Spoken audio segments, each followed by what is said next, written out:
ଗୀତ ସଂହିତା 3 ପ୍ରଭାତକାଳୀନ ପ୍ରାର୍ଥନା 1ରୁ 8 ପର୍ଯ୍ୟନ୍ତ ଆମେ ପାଠ କରିବା।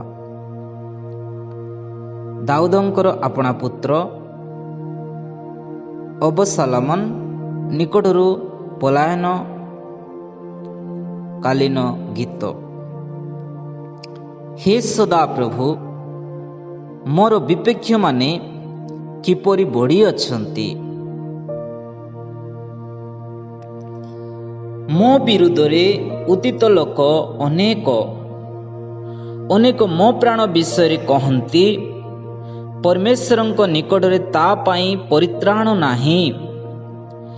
ମାତ୍ର ହେ ସଦା ପ୍ରଭୁ, ତୁମ୍ଭେ ମୋ ଚତୁର୍ଦିଗରେ ଡାଳ ସ୍ୱରୂପ ମୋର ଗୌରବ ଓ ମୋ ମସ୍ତକ ଉଠାଇବା କର୍ତ୍ତା ଅଟ।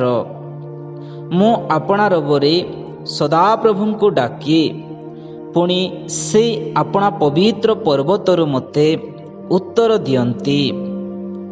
ମୁଁ ଶୟନ କରି ନିଦ୍ରାଗତ ହେଲି, ମୁଁ ଜାଗ୍ରତ ହେଲି, କାରଣ ସଦାପ୍ରଭୁ ମୋତେ ରକ୍ଷା କରନ୍ତି। ମୁଁ ଆପଣା ପ୍ରତିକୂଳରେ ପରିବେଷ୍ଟିତ ଅଇତ ଲୋକଙ୍କୁ ଭୟ କରିବି ନାହିଁ। ହେ ସଦା ପ୍ରଭୁ, ଉଠ।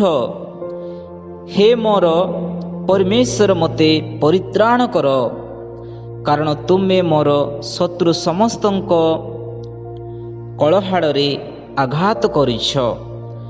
ତୁମ୍ଭେ ଦୁଷ୍ଟମାନଙ୍କ ଦନ୍ତ ଭାଙ୍ଗି ପକାଇଅଛ।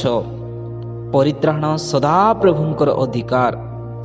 ତୁମ୍ଭ ଲୋକମାନଙ୍କ ଉପରେ ତୁମର ଆଶୀର୍ବାଦ ବର୍ତ୍ତୁ। ଏ ଗୀତ ସଂହିତା ପ୍ରତି ପ୍ରଭୁ ଆଶୀର୍ବାଦ କରନ୍ତୁ, ଅନୁଗ୍ରହ କରନ୍ତୁ। ଗଡ୍ ବ୍ଲେସ୍ ୟୁ।